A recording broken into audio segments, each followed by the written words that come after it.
Okay, so this is a throwback, which I'm not throwing it back. I hope I'm not wanting to throw it back because I really kind of like this knife.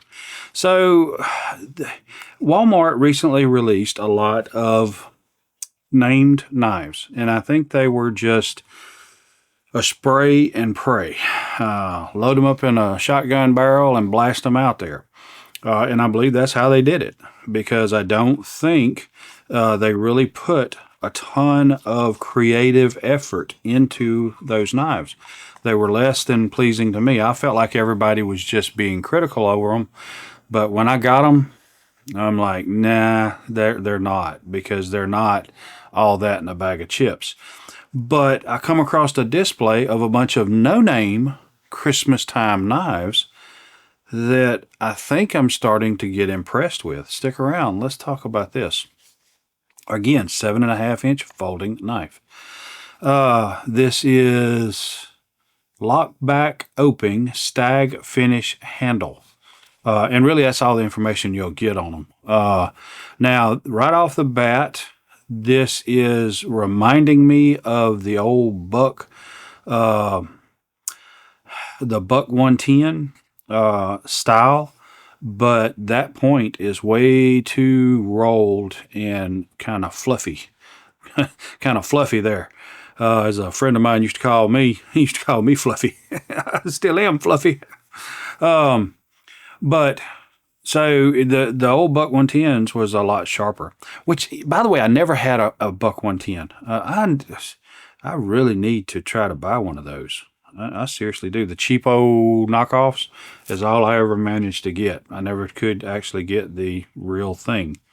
So, one of the things I noticed right off the bat, there's a gap between and they're not stag, they're plastic scales, and the brass or maybe simulated brass. I don't know, probably real brass. Maybe, I don't know. But there's a gap right in there that I can see down. And this side is pretty well closed up. So that's kind of indicative, as far as I'm concerned, to a cheaper end knife. On the back here, the locking mechanism is not flush. They could have did some more finish work through here to smooth that out. There's a lot of unfinished edges across the back. It's like these parts were mass produced to a specific tolerance and then all assembled regardless as to how well those tolerances were met. Which I'm not complaining about it. I mean, for the price, it was under $7 or $6.97. The pocket clip is a medium heavy, maybe a medium heavy. It is recessed and the screws are recessed, so you'll get it. This is all there'll be sticking above your pocket, probably even in jeans. It is reversible for left or right hand carry, tip up only. The brass, which I'm gonna call it brass. I don't know if it's real brass. There's a pretty good bit of weight to the knife.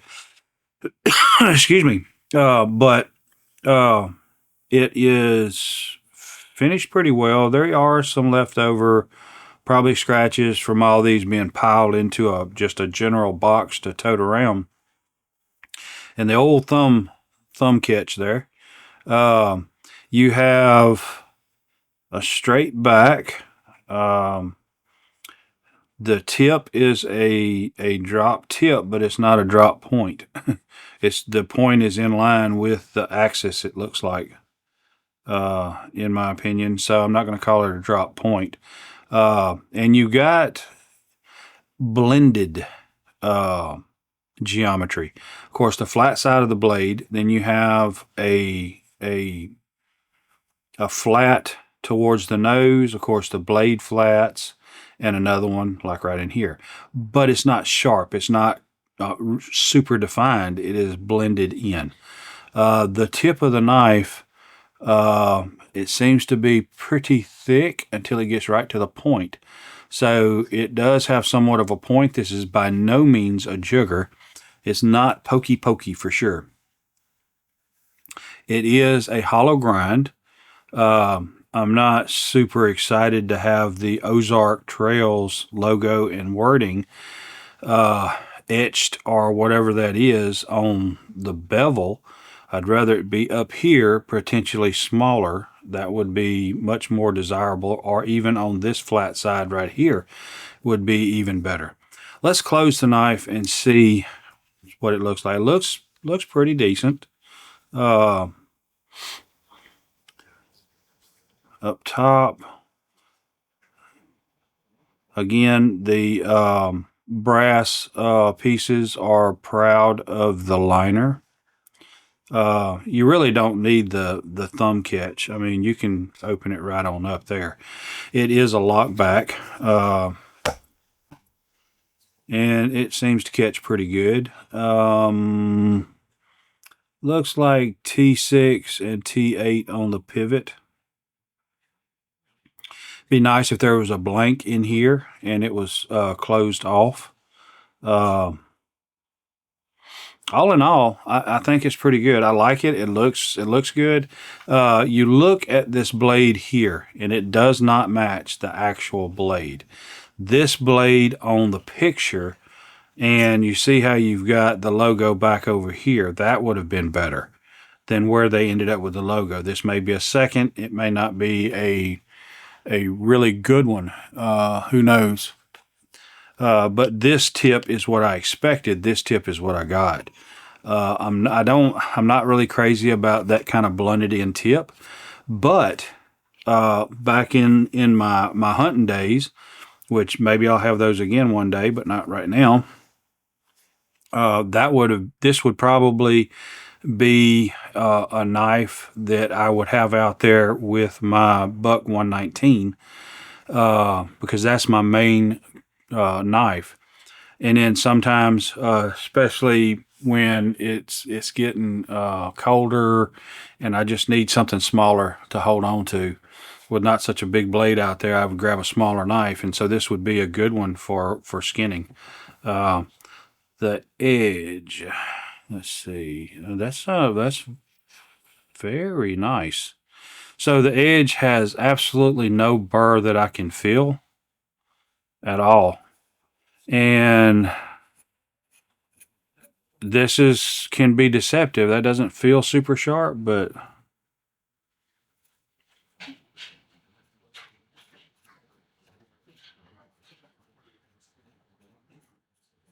and so it is cutting a little bit, shaving a little bit, but it's not shaving a lot. I think with a little bit of work, you'd have this right here shaving sharp. So I'm really liking the knife. I'm not crazy about the blade shape as an everyday carry, because this is one that I'd have problems, doing the fingernail cleaning, and I got to have a fingernail cleaner. I don't keep fingernails for the most part, but I let them grow out maybe a 1/8 or 1/16 of an inch, and then I can't stand them, and I got to cut them off. But during that time, before I get too aggravated and cut them off, I'm cleaning my fingernails constantly, because I can't stand old crud underneath my fingernails. That's why I don't keep fingernails. So anyway, so this knife, I'm giving it a thumbs up. I am. I'd give it 2 thumbs up, but because this tip, if this blade tip geometry was like what you see on the packaging, I'd give it 2 thumbs up. This kind of brings back a lot of nostalgia. This style knife you saw a lot as a kid, or I did, and I would just rather a more pointy tip, even if it made it a drop point, regardless. So this knife right here is getting a thumbs up for me. The lock is not super hard. It feels pretty solid. Looks like a pretty significant piece of spring steel in there maneuvering the lock or working the lock. The blade is pretty floppy once you disengage the lock.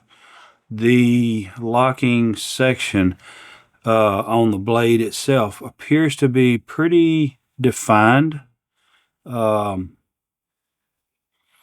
open. So I feel confident in a good lockup. I'm looking at the fit and finish of that, and it looks like it's stamped. It's cut with a shear.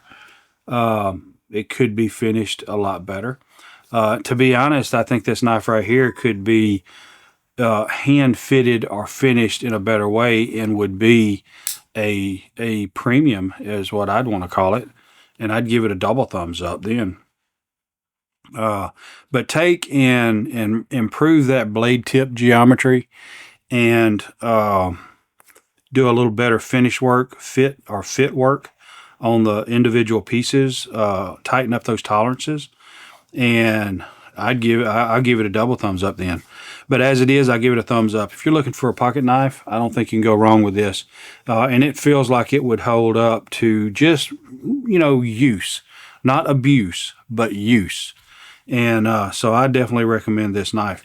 If you're looking for a good lockback pocket knife, I do not think you'll go wrong with this one right here. I appreciate spending time with you. I enjoy spending time with you. And I look forward to seeing you next time. Your time is very important to me, and I thank you for spending it here with me. Thanks, and God bless.